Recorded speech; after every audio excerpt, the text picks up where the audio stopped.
Hello. Congratulations Suchitra. ಯಾರು ಮಾತಾಡ್ತಾ ಇರೋದು? ಕಂಗ್ರಾಟ್ಸ್ ಯಾಕೆ? ಬಹುಶಃ ನೀವು ನನ್ನ ನಂಬರ್ ಸೇವ್ ಮಾಡ್ಕೊಂಡಿಲ್ಲ ಅನ್ಸುತ್ತೆ. ರೋಹಿತ್ ನಂಬರ್ನ ಸೇವ್ ಮಾಡಿದ್ದೀರಾ ಅಲ್ವಾ? ಓ ಶಾರಿ, ಏನಿವತ್ತು ಅಪರೂಪಕ್ಕೆ ಫೋನ್ ಮಾಡಿಬಿಟ್ಟಿದ್ದೀರಾ? ಕಂಗ್ರಾಟ್ಸ್ ಬೇರೆ ಹೇಳ್ತಾ ಇದ್ದೀರಾ?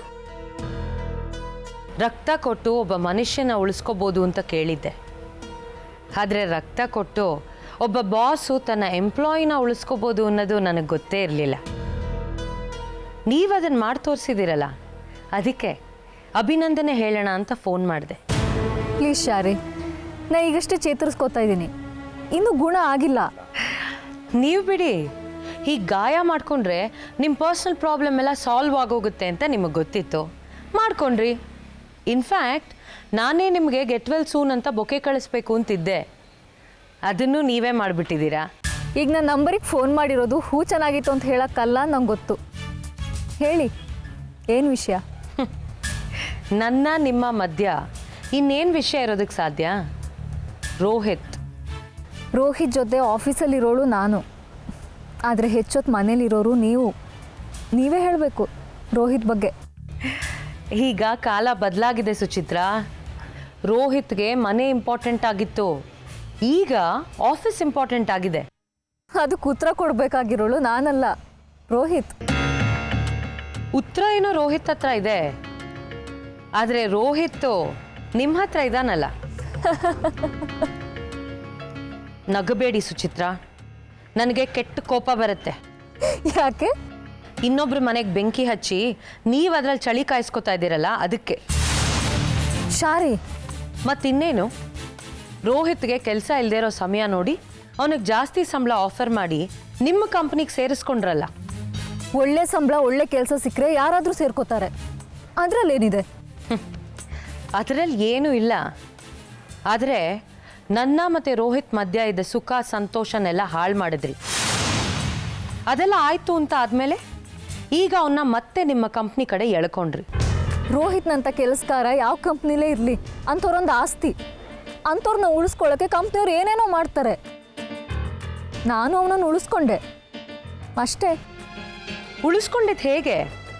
ರಕ್ತ ಕೊಟ್ಟ, ಹಕ್ಕಿನ ಮಾತಾಡ, ಅಥವಾ ಬ್ಲ್ಯಾಕ್ ಮೇಲ್ ಮಾಡ? ವಿಷಯ ಹೇಳ್ತೀರಾ? ನಾನು ನಿಮ್ಮ ಹತ್ರ ಸ್ವಲ್ಪ ಮಾತಾಡಬೇಕು. ಈಗ ಇಷ್ಟೊತ್ತು ನಾವು ಮಾಡಿದ್ದು ಅದನ್ನೇ ತಾನೇ? ಹೌದು, ಆದರೆ ಹೀಗೆ ಮಾತಾಡೋದಕ್ಕೂ ನಾವಿಬ್ಬರು ಎದುರು ಬದ್ರು ಕೂತು ಮಾತಾಡೋದಕ್ಕೂ ವ್ಯತ್ಯಾಸ ಇರುತ್ತೆ ಅಲ್ವಾ? ಸರಿ, ಯಾವಾಗ, ಎಲ್ಲಿ ಸಿಗೋದು? ನಮ್ಮ ಮನೇಲಾದರೂ ಸರಿ, ನಿಮ್ಮ ಮನೇಲಾದರೂ ಸರಿ. ನಾನೇ ಬರ್ತೀನಿ ಇವತ್ತು ಸಂಜೆ 5 ಗಂಟೆಗೆ.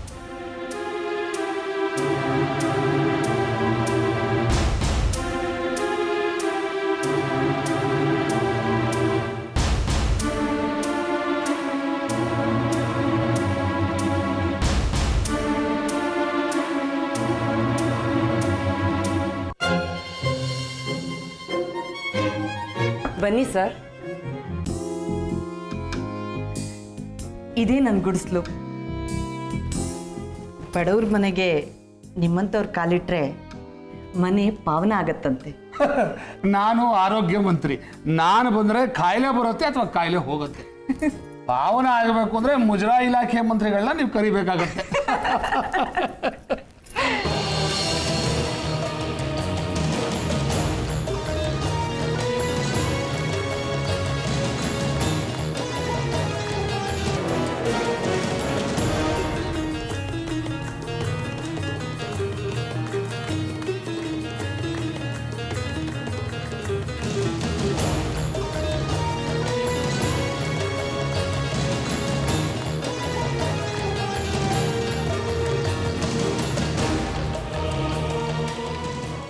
ಕೃಷಿ ವಿಶ್ವವಿದ್ಯಾಲಯ ಸಾವಯವ ಕೃಷಿಯ ಕುರಿತ ವಿಚಾರ ಸಂಕಿರಣ. ಮುಖ್ಯ ಅತಿಥಿಗಳು ಸನ್ಮಾನ್ಯ ಕೃಷಿ ಸಚಿವರು ಶ್ರೀ ರಾಜಶೇಖರ್ ರಾವ್.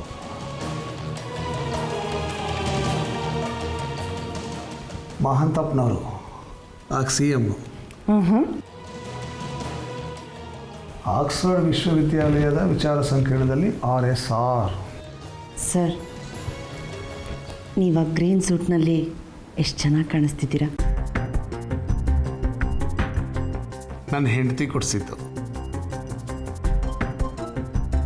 ಪ್ರಕೃತಿ ವಿಕೋಪಕ್ಕೀಡಾದ ಕುಟುಂಬದವರಿಗೆ ಸನ್ಮಾನ್ಯ ಸಚಿವರಿಂದ ಪರಿಹಾರ ವಿತರಣೆ. ನಾನು ಇದೇ ಮೊದಲನೇ ಸಲ ನಿಮ್ಮ ಮನೆಗೆ ಬರ್ತಾ ಇರೋದು. ನನ್ನ ಫೋಟೋಗಳಾಗಲೇ ಬಂದ್ಬಿಟ್ಟಿದೆ. ನೀವು ಈ ಮನೆಗೆ ಮೊದಲನೇ ಸಲ ಕಾಲಿಡ್ತಾ ಇರೋದು ಸರ್. ಆದರೆ ನೀವಾಗಲೇ ನನ್ನ ಮನಸ್ಸೊಳಗೆ ಕಾಲಿಟ್ಟಾಗಿದೆ. ಅಂದರೆ ಅವತ್ತೇ ಹೇಳಿದ್ನಲ್ಲ, ನಾನು ನಿಮ್ಮ ಫ್ಯಾನ್. ಎಲ್ಲಿ ಕಲೆಕ್ಟ್ ಮಾಡಿದ್ರಿ ಈ ಫೋಟೋಸ್ನ? ಆ್ಯಕ್ಚುಲ್ ಆಗಿ ನನ್ನ ಕಾಲೇಜ್ ಡೇಸಿಂದನೂ ಪೇಪರಲ್ಲಿ ಬರ್ತಿದ್ದ ನಿಮ್ಮ ಫೋಟೋಸ್ ಎಲ್ಲ ಕಲೆಕ್ಟ್ ಮಾಡಿದ್ದೀನಿ ಸರ್.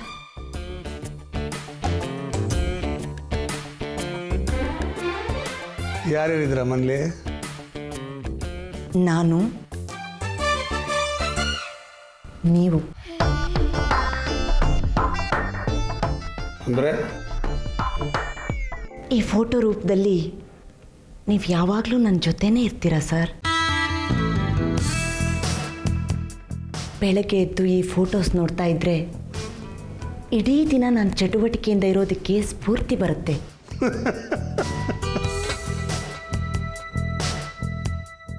ನೀವು ನಗ್ಬೋದು, ಆದರೆ ಇದು ನಿಜ sir. Die hard fan. Die heart fan.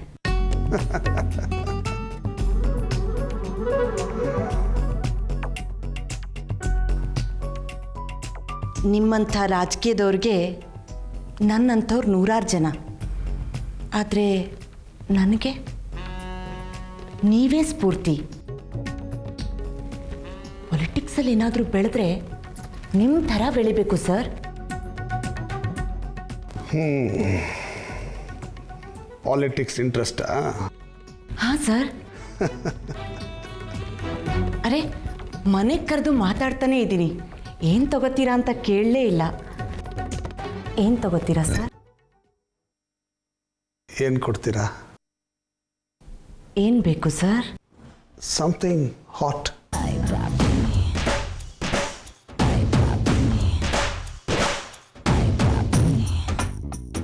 Coffee?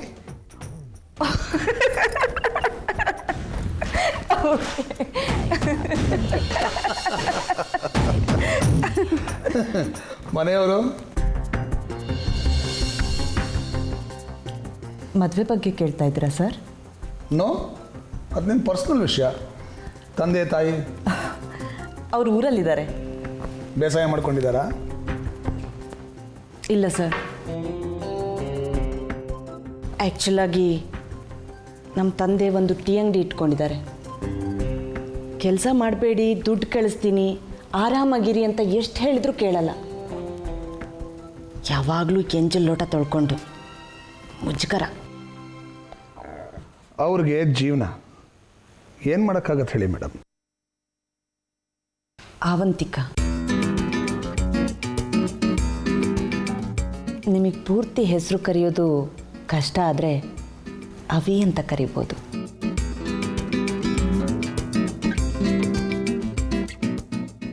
Sir, ನಂದೊಂದು ರಿಕ್ವೆಸ್ಟು.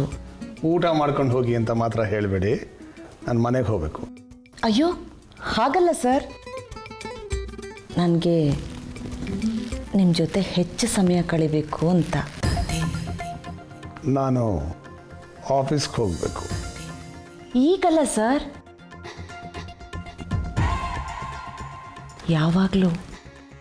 ಕಾರಣ? ನಿಮ್ಮ ಬಗ್ಗೆ ಹೆಚ್ಚು ತಿಳ್ಕೋಬೇಕು, ನಿಮ್ಮ ಬಗ್ಗೆ ಪುಸ್ತಕ ಬರೆಯೋ ಆಸೆ ಸರ್.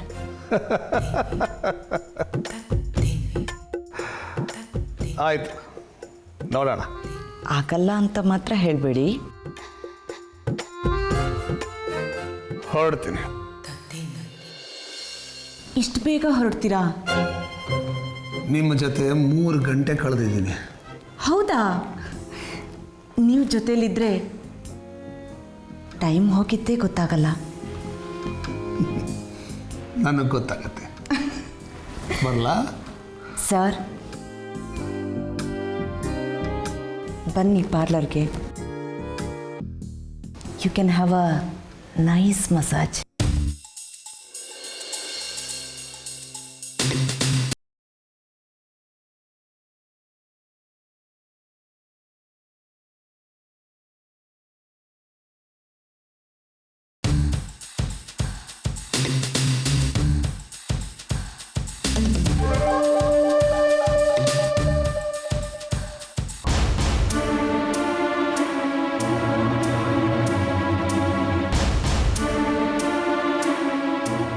ನೇರವಾಗಿ ವಿಷಯಕ್ಕೆ ಬರ್ತೀನಿ.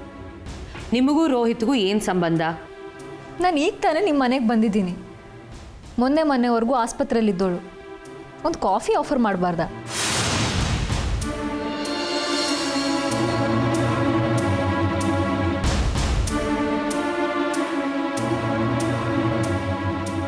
ಹೇಳಿ, ನಿಮಗೆ ರೋಹಿತ್ ಏನಾಗಬೇಕು? ನಿಮಗೆ ರೋಹಿತ್ ಏನಾಗಬೇಕು? ಅದಕ್ಕೂ ನಾನು ನಿಮ್ಮನ್ನು ಕೇಳಿದ್ದಕ್ಕೂ ಸಂಬಂಧ ಇಲ್ಲ. ಸಂಬಂಧ ಇದೆ. ರೋಹಿತ್ ಜೀವನ್ ಜೊತೆಗೆ ನಮ್ಮಿಬ್ರಿಗೂ ಇರೋ ಸಂಬಂಧದ ಬಗ್ಗೆ ಮಾತಾಡುವಾಗ ಅದು ಹೇಗೆ ಸಂಬಂಧ ಇಲ್ಲ ಅಂತೀರಾ? ಹೇಳಿ, ನಿಮಗೂ ರೋಹಿತ್ಗೂ ಇರೋ ಸಂಬಂಧ ಏನು? ನಾನು ರೋಹಿತ್ ಒಟ್ಟಿಗೆ ಬದುಕ್ತಾ ಇದ್ದೀವಿ. ಓ, ಅಂದರೆ ಮದುವೆ ಆಗದೆ ಒಟ್ಟಿಗೆ ಬದುಕ್ತಾ ಇದ್ದೀರಿ. You mean living together? ಹೌದು. ಆದರೆ ನೀವು? ನನಗೆ ಅದೃಷ್ಟ ಇಲ್ಲ. ಅದೊಂದು ಇದ್ದಿದ್ರೆ ಇಷ್ಟೊತ್ತಿಗೆ ಒಟ್ಟಿಗೆ ಬದುಕ್ಬೋದಾಗಿತ್ತು.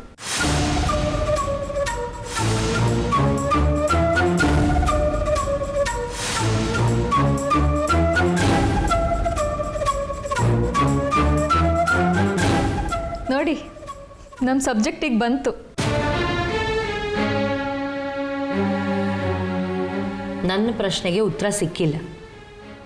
ನಿಮ್ಮ ಪ್ರಶ್ನೆಗೆ ಉತ್ತರ ನಾನಲ್ಲ, ರೋಹಿತ್. ನೋಡು ರೋಹಿತ್, ಶಾರಿನ ನಮ್ಮ ಮನೆಗೆ ಕರೆಸ್ಕೊಂಡು ಕೇಳ್ತಾ ಇದ್ದಾಳೆ. ಏನಂತ? ರೋಹಿತ್ಗೆ ಸುಚಿತ್ರ ಏನಾಗಬೇಕು ಅಂತ.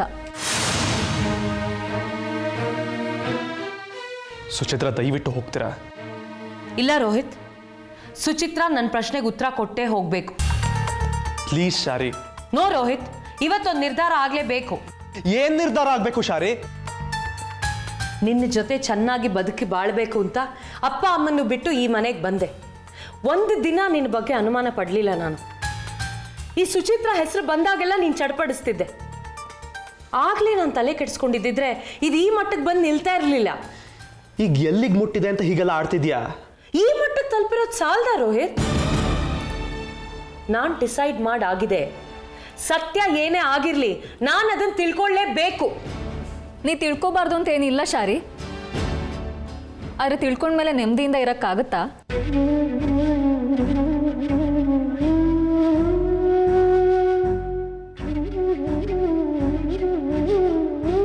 ಸುಚಿತ್ರ, ಪ್ಲೀಸ್.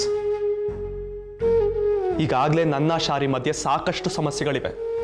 ನೀವು ಅದನ್ನ ಇನ್ನೂ ಜಾಸ್ತಿ ಮಾಡಬೇಡಿ. ಪ್ಲೀಸ್ ಹೊಟ್ಟೋಗಿ. ನೀವೇನು ಕೇಳಿದ್ರಿ ನನಗೆ? ರೋಹಿತ್ಗೂ ನನಗೂ ಏನು ಸಂಬಂಧ ಅಂತ ಅಲ್ವಾ?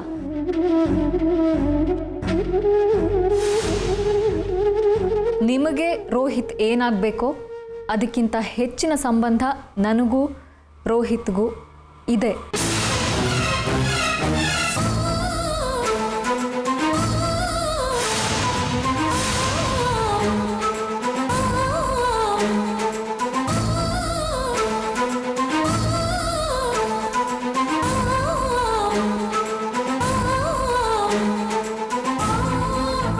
ರೋಹಿತ್ ಇಲ್ಲ ಅಂತ ಹೇಳಿ ನೋಡೋಣ.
ಅಮ್ಮ, ಇದನ್ನೆಲ್ಲ ನಿನ್ನ ಹತ್ರ ಹೇಗೆ ಹೇಳ್ಬೇಕಂತಲೇ ಗೊತ್ತಾಗ್ತಿಲ್ಲ.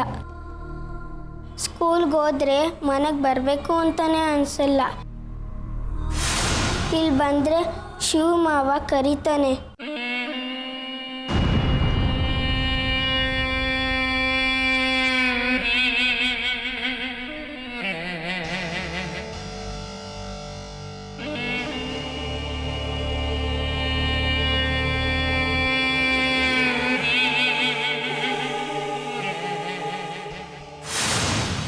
ಹೋಮ್ವರ್ಕ್ ಮಾಡ್ತಾ ಕೂತಿದ್ರೆ ಎಲ್ಲಿ ಬಂದ್ಬಿಡ್ತೇನೋ ಅಂತ ಭಯ ಆಗುತ್ತೆ.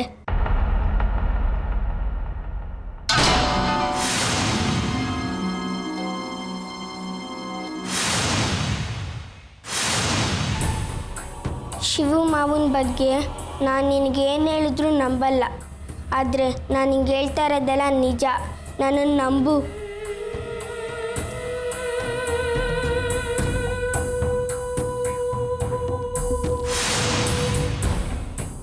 ಈಗೀಗ ನನ್ನ ಎದೆಯಲ್ಲಿ ವಿಚಿತ್ರ ನೋವು ಶುರುವಾಗಿದೆ ಅಮ್ಮ.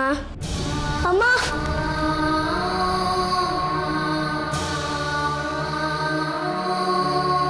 ಯಾರಾದರೂ ಸೂಜಿ ತಗೊಂಡು ಚುಚ್ಚಿದ್ರೆ ಹೇಗಿರುತ್ತೋ ಆ ಥರ ನೋವಮ್ಮ.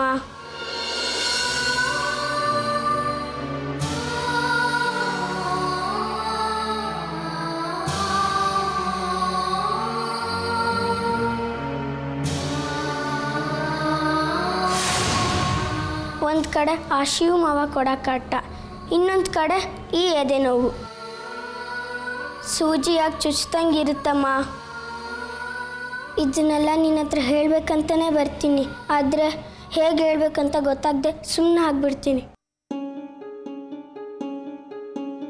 ಈಗ ನನ್ನ ಎದೆಯಲ್ಲಿ ವಿಚಿತ್ರ ನೋವು ಶುರುವಾಗಿದೆಯಮ್ಮ.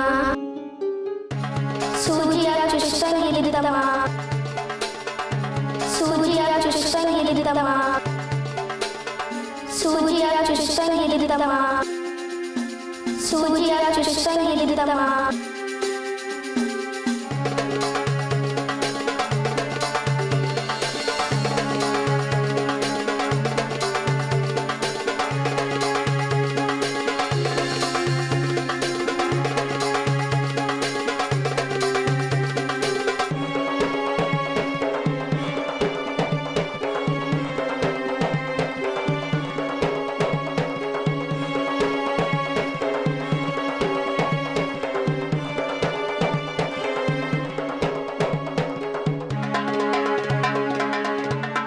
ಈಗ ನನ್ನ ಎದೆಯಲ್ಲಿ ವಿಚಿತ್ರ ನೋವು ಶುರುವಾಗಿದೆಯಮ್ಮ.